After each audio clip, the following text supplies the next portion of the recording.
For this video, I'm going to be introducing you to an upcoming card game by the name of Causa Voices of the Dusk. Now, this is a card game that is currently in closed beta, and first and foremost, I always like to be honest with you guys, so I was not paid to make this or anything like that. This is just good old Charmer finding yet another card game that he thinks has some promise, and so I wanted to share it with you. If you know me, you know I love my card games of all shapes and sizes, and I try a bunch. But when I find ones that I think at least have some potential, I do like to share them. Very similar to the Mythgard video I did a while back, for example. I think that Causa is interesting for a number of reasons, and you'll see why as I go through this. But first I'm going to give you the big kind of grand overview. Then we're going to go into a game, showcase the gameplay and some of the basic mechanics.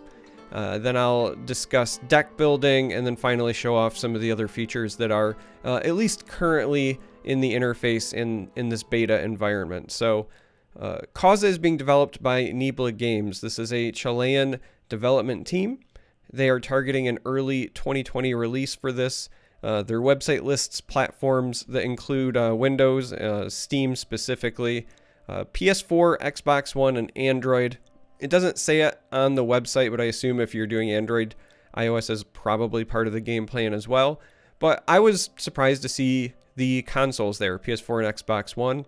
I think anytime you can play card games on more than one platform, I am a fan because I love my card games. Now, the developers are very open, very active on their Discord, and I'll talk about it a little bit later, but there will be a link to their Discord if you are interested in the community and in the game in the video description. And I've asked them a couple of questions about things like monetization. So right now their plan is to be free to play. They want to make everything purchasable with soft currency. They describe it as being a soft and a hard currency model. So pretty standard free to play things to consider. Upcoming game modes, and that's important to me because right now in the beta there's not many things fleshed out, but that's again because it's a beta. They have obviously the good old-fashioned 1v1, but they have mentioned a story mode, a campaign mode specifically. They've also mentioned that they're working on what they call a special draft mode, but they are still developing it, so the details on that are not quite public yet. And there are a couple of like dev blog articles that you can find on their website that mention the potential for like 2v2. One of the articles even mentioned a 2v1, which I thought was rather intriguing. So game modes are on their mind. That's always refreshing. And speaking of game modes, let's go ahead and jump into a game now so that again I can at least show off the basic mechanics. So what I'm going to do here is I'm just going to play versus the AI so that I can talk and not have to worry about messing up somebody's time, right? Taking forever with the turn, things like that. So we're going to go versus the AI. I'm going to play this influence deck just because I think it's got one of the more unique mechanics. This is one of the 4 themed decks that they gave us to start with in the closed beta. Now, it is worth noting that there are basically like 4 powers. Think of them as colors if you're familiar with other card games that exist in the game, right? So there is Glory, which is red, Influence, which is blue, Spirit, which is green, and Wealth, which is this gold, yellow. These powers essentially represent different ways that you can exert power, like metaphorically, which I think is kind of neat. And we're going to go ahead and grab this Influence basic, play against a random AI. Jump into the game here. Players begin the game at 20 health. Somebody goes first, somebody goes second, just like you would expect. You get a starting hand of 4 cards. You can choose to mulligan things, right? So you can choose things like this. And just for the sake of... well, actually, we'll leave this. Well, just for the sake of demonstration, I'm actually going to keep this hand even though I would normally mulligan some of this. And that's just because some of the cards that I have are going to be very good at showcasing some of the mechanics of the game. So... I am going second. This means that I also am going to start with an amulet. Now, think of this as the Ring of Magica from Elder Scrolls Legends or the coin from Hearthstone. This is something that they give you to offset going second. Now, it costs 0, and you can activate it to give yourself +1 play and +1 cause for the turn. Now, you might be saying to yourself, well, what does that mean? Well, cause is your resource, and in order to earn cause, you have to dedicate cards to your cause. And you do that by taking something from your hand and then moving it over here to essentially like your cause pile. It's very similar to the burn mechanic from Mythgard, but instead of burning a card and it shuffling back into your deck, it becomes part of this new pile that's your cause pile. Now, you don't have to worry about colors. Your cause is just a number, so you don't need to have like blue cause, for example. It is, however, worth noting that it is a threshold mechanic. So even though I have one cause, I can play manuscripts, and then if I want, I can play yet another manuscripts. I could also play this amulet here because that is under my cause. That's why this was highlighted here as well. And we're going to go ahead and do this. Now, I've played 2, and you might be seeing that everything went dark. That's because in Causa, you are limited by default to just 2 plays per turn. Now, that is why cards like Amulet end up being very important, because you can see that +1 play means that I could, after I've activated my Amulet, get an additional play per turn, and that's a very big deal.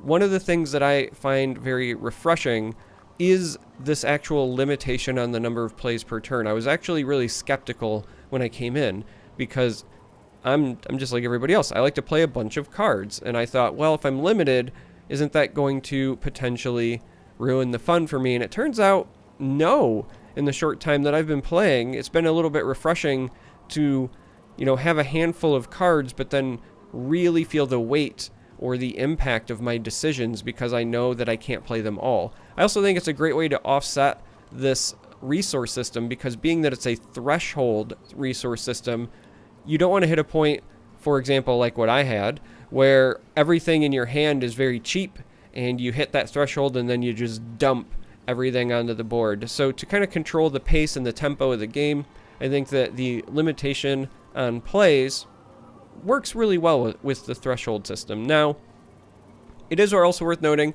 the cards that I played are support cards, and you'll notice that they are lighting up. So you can activate support cards and it doesn't count as your play per turn. Your plays are playing cards from your hand or from your cause pile, and I'll talk about that in a little bit as we go on. But you do have a limit to the cards played, but you can still activate supports, which is very, very important. Now, another thing that I want to highlight is that each of your leaders has a specific set of decisions that you get to make at certain thresholds. Now, those are highlighted over here. Now, my opponent here has this 2, 3, and 7. I've got 1, 4, and 8. And that means essentially when you hit a cause level that corresponds with this, you get to make a decision that turn. And it's literally a decision. Now, this does not count as a play for the turn, but you click on it and you get to do one of two things. In my case, I can either invoke this Emblem of Influence, which is a support card and it tells me what it is, or I could pacify using the dissuade option all of my opponent's characters for one round. Now, pacify is like a stun, for example. The unit cannot act. So I have to make this decision now. If you do not make it when you hit the threshold, it just essentially goes unused. So there's always incentive to make the decision when you get to the threshold. And I also think this is a really interesting mechanic when you're choosing your leaders, because you have to be very knowledgeable about the pace and flow of the game so that you can best utilize the decisions at the right time, right? So, for example, I have this basically turn 1 decision that I have to make, and neither of them feel very strong right now, because pacifying your entire enemy board on turn 1 is not super powerful. And the support card that I can make while has the potential to trigger isn't going to be triggering anytime soon because it requires me to have 3 different, essentially like creature types in play. Now, we don't want this to go to waste, so I'm going to pick this as my choice. And it does summon the support. Now, this has this kind of like passive ability. That's why it has the infinite thing here, whereas these have the 1. The 1 means number of uses, and so if I do use these cards, then the supports do go away. You will also notice that I'm running out of space here. There is a limitation to the number of supports you can have in play, which is 4. Similarly, there is a limitation to the number of units that you can have in play, which is also 4. So much like the number of plays per turn being a bottleneck, you've got this bottleneck on the number of cards you can have on the board, which, again, I thought I would be annoyed by it, but it really impacts your decision making throughout. So I know I've talked a lot here during this first turn, but that's mostly because I wanted to cover a lot of the different things that are going on. I'm going to go ahead and pass my turn so that the enemy can do things. And you'll notice this is the deck, and there are some numbers here, right? Each deck is 30 cards, and that does actually matter because there are different strategies in the game. So you can get your opponent's health down to 0 the good old-fashioned way by dealing damage to them, but much like in Hearthstone or Magic the Gathering, you can essentially target somebody's deck, right? You can use mill, that's an old Magic term, as a strategy to pull cards out of their deck into their discard pile, and then if they have 0 cards in their deck, when they would draw a card and they can't, they take 5 damage instead. Now, that's a pretty big deal because another thing that I want to note about this game specifically is that you always draw up to at least 4 cards per turn, and then if you have 4 already in hand, then you would draw 1 additional. So by the way the game flow goes, you're usually drawing multiple cards per turn, so that 30 card deck actually goes by very quickly. Now, there are cards that shuffle stuff from your discard pile back into your deck. For example, if I click on this resources card, literally called resources, this was a support that has activate of +2 cards to your deck, and that literally just takes 2 cards from your discard pile, shuffles them into your deck. But it is very, very much a strategy to target the deck, and that's actually what my theme deck that I chose for this gameplay example is built to do. Now, we're going to go ahead and dedicate this supplies card so that my cause can go up to 2, even though I don't need it to go to 2 quite yet. We're going to play this. It's a blocker, basically. Vigilant in this game is very much like Guard in the Elder Scrolls Legends or Taunt in Hearthstone. And then we're going to also play Amulet over this supplies card for now. I don't want to play either of these because I've got nothing in my discard pile, so I would not get the +1 card to my deck, and my +1 play would just be playing this, which is not very strong right now. I don't have a decision to make, so we're just going to go ahead and pass the turn. Now, my opponent has this real nasty witch here who keeps dealing damage to me, and so I'm starting to get pretty low. But thankfully, I do have this supplies, which will help me heal when I eventually get it in play. And I'm about to draw a number of cards, which will be very beneficial as well because, again, you draw up to 4.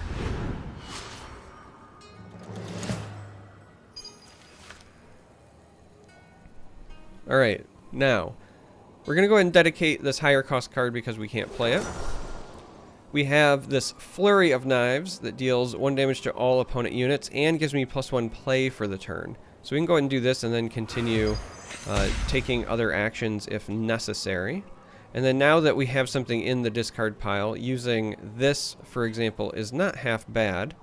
But we also, as we come in here, right, have the option to play cards from our cause. Now, the interesting thing here is you can play cards from your cause pile for their cost, but when you do so, it requires you to -1 cause. And if you think about it logically, it makes sense because the number of cards in your cause pile represents your resource threshold. So if you're playing a card out of the cause, then your resource threshold has went down, essentially. But I do think it's a very neat and interesting mechanic. And just to show it off, we're going to go ahead and do it. Now, it is also worth noting that you can rededicate cards as long as they've been in play for at least one turn from the field to your cause. So you don't always have to do it from your hand. Now, I just played this card, so I can't. And I also have already dedicated a card this turn. But next turn, if this survives, we'll be able to showcase exactly what that's like. I am going to go ahead and use this manuscript here to shuffle a card back in. Give me another play for the turn so that we can do this. And I would like to heal because we're getting kind of low and my opponent has a pretty significant number of threats there. Now we are going to go ahead and pass the turn. But next turn, when we rededicate a card and this goes back up to 3, this amulet here will not only give us +1 play, but it gives us +1 cause just for the turn. So it'll be like mini ramp, and that will allow us to potentially play yet another card. Now this is assuming that we survive that long, because our opponent is going to do some not so very nice things to us. So we draw up to 4 again. And we're going to go ahead and use this flurry of knives, because again, it gives us +1 play, so it's basically free. But also because it's going to open up something pretty cool here.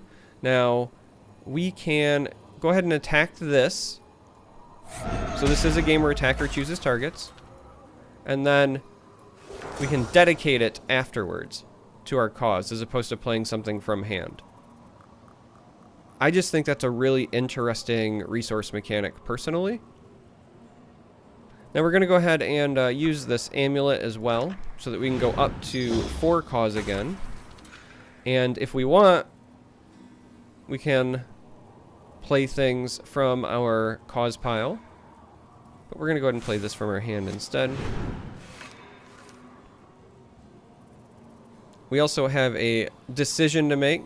Now, we can add a bureaucracy to our hand where we destroy a support and then -1 card to our opponent's deck.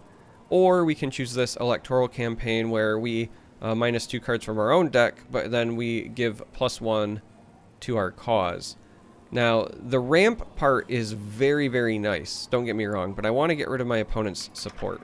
So I actually think we're going to go ahead and take this, and then we're going to choose to get rid of that so that these do not heal up. And then we're just going to have to hope that we survive, because right now our opponent is kind of set up to deal at least 6 damage to us. And there's a strong chance that we actually might just lose this very, very quickly.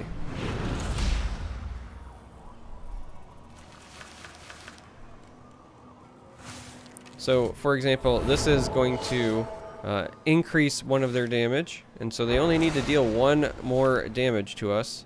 And that will do it. This card is a bomb in this game. Deals 1 damage to all leaders, but it's also aggressive, which is like charge in this game. So they're going to attack us, and we're going to lose, gang, unfortunately. But you did get to see it in action. You're also going to get to see some interesting things where there's this level here, right? And we'll talk about what that is in a little bit. But for the most part, you got to see the basics, right? So the number of plays limiting what you can do, I think, is really interesting and dynamic. The fact that you can choose to target your opponent's deck, even though I really didn't get a chance to do that. As I said earlier, I chose that starting hand because I wanted to showcase some of the mechanics, specifically support interactions and how they didn't count as your plays when you activated them. That was certainly a hand I would have mulliganed if I was trying to actually play for real. But for demo purposes, I think this is fine. Now, as we pop out here, first I'm going to jump into the collection and kind of talk a bit about deck building. So I was playing with one of the theme decks that they give you, right? But when you are in here, you can see that there are cards, and ones you have acquired. Then there's also a crafting section. So again, With the hard and soft currency, it appears they're also going to work in crafting with these soul embers as well. Pretty standard stuff for the model.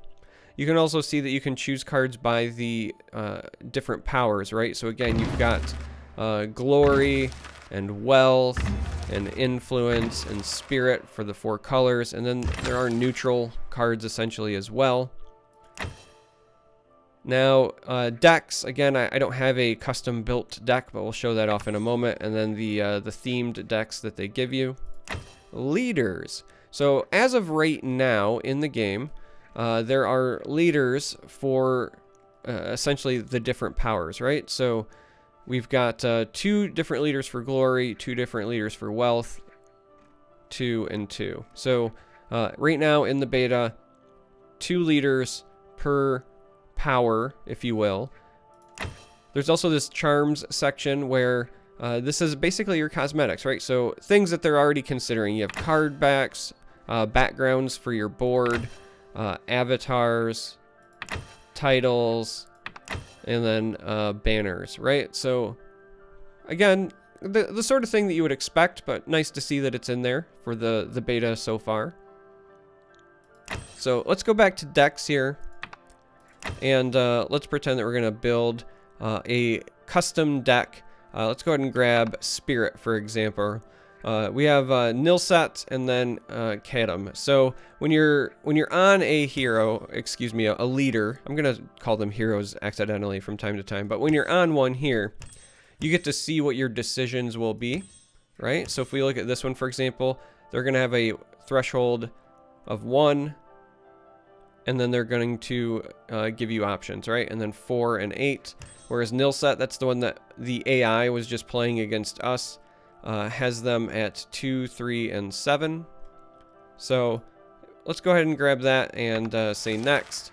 And then once we have selected Nilset, you'll notice that if I click on any of these other power options, nothing comes up, and that's because the leader that you choose dictates essentially the colors that you can work with. Now, right now in the beta with the 8 leaders and them only having, 1 power per leader, I assume that your decks are basically going to be 1 color.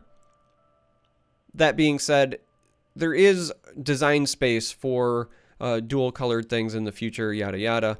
Also, don't worry about the fact that leaders being limited to colors is going to, how do I want to put this? It's not going to make things too narrow. So each of these different colors, if you will, also has basically like 3 different like mini archetypes within, and they do a good way of signaling it to new players by kind of making them tribal. So in Spirit, for example, there's a bunch of stuff that works specifically with priests, a bunch of stuff with mentalists, and then other things with witches. Now, doesn't mean that if you build a priest deck, you just jam in every priest and call it good. There's a lot of stuff that also cross interacts to create different archetypes. For example, the basic Nilset deck, I think, highlights pretty well what you can do, where you have this witch. This is what they played against us on turn 1, where every time a player ends their turn, they're damaged by 1. And then they followed that up by playing the minion, the creature, if you will, where each time you are damaged, it gets +1 attack, right? Now you can go all in on this kind of like self-damage dealing archetype, but combining it with something like priests, for example, to heal your creatures, heal yourself, to offset the damage you're dealing to yourself, makes an awful lot of sense. So there's room for creativity, I guess is what I'm trying to say here. Just because you pick a leader and you're all in the same color, it doesn't mean that it's the same deck every time.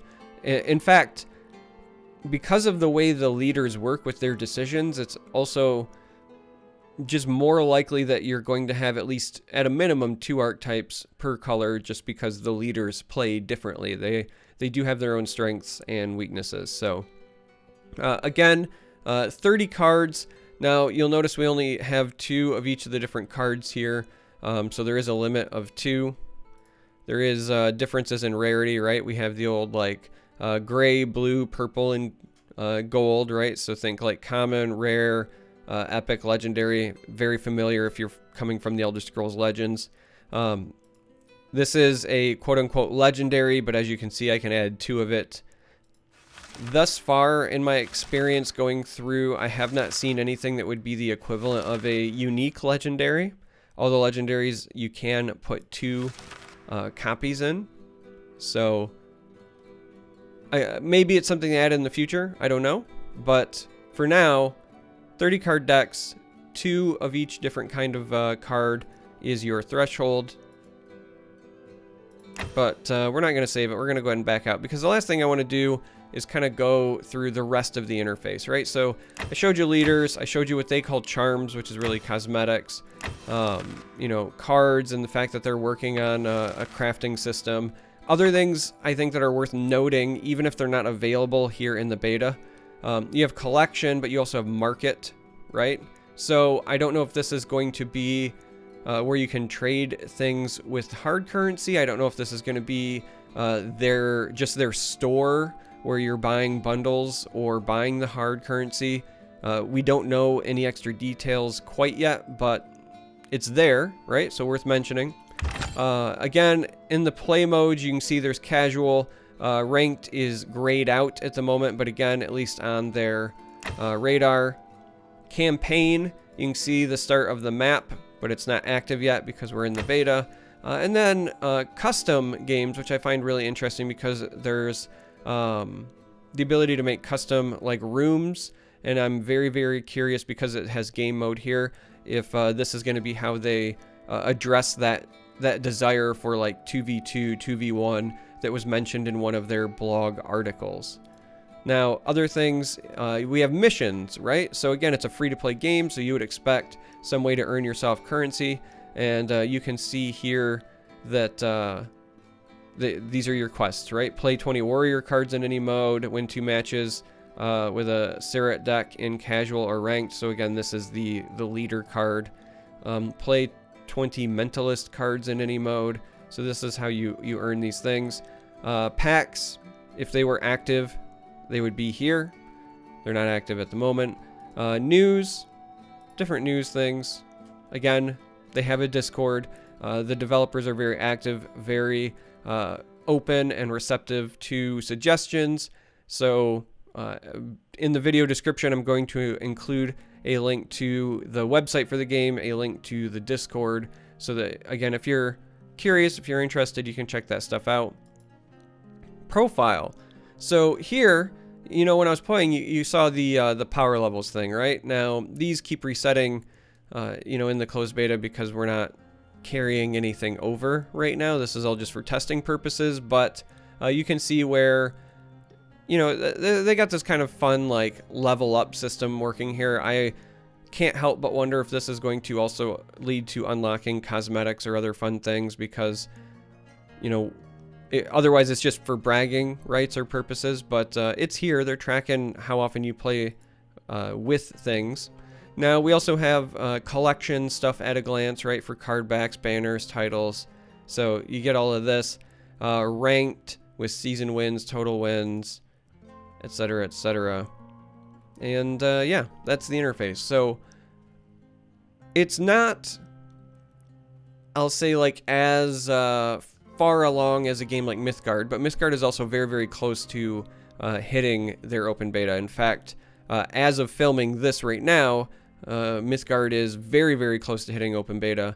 So comparatively, this game is probably in a similar spot to when I made the Mythgard video, and it doesn't have all of the same features that that game had, right? There's not replays in the system yet.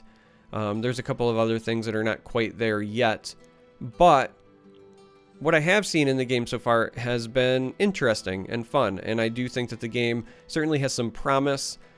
Some other folks from the Legends community have been checking it out. A couple of people have streamed it. Aeolus, for example, that sweet Kiwi lady, has streamed the game before, so I think it's one to watch. Kind of keep your eye out. I love card games, so I'm gonna check it out when it gets released, just like I'm gonna probably play Mythgard quite a bit when it officially hits the open beta stage, and there's some other card games that are coming soon, TM, as well. Another one that is in closed beta stages right now is called Phageborn, and so on and so forth. So if you know me, you know I love card games, you know I'm going to check them out. But I wanted to just kind of share this and show you where it's at thus far. And again, if you're interested, even if it's the sort of thing that you're not going to really dive into until it hits the open beta, that's fine. But I would recommend joining the Discord because, as I said, just like with Mythgard, the developers for this game are very active, very receptive to suggestions. They've been very welcoming to their community, and they work hard. So that's it. This is Causa, Voices of the Dusk, as of right now. So let me know what you think in the comments, and join the Discord, yada yada. If you made it this far, thanks for watching, and I hope to catch you in future videos.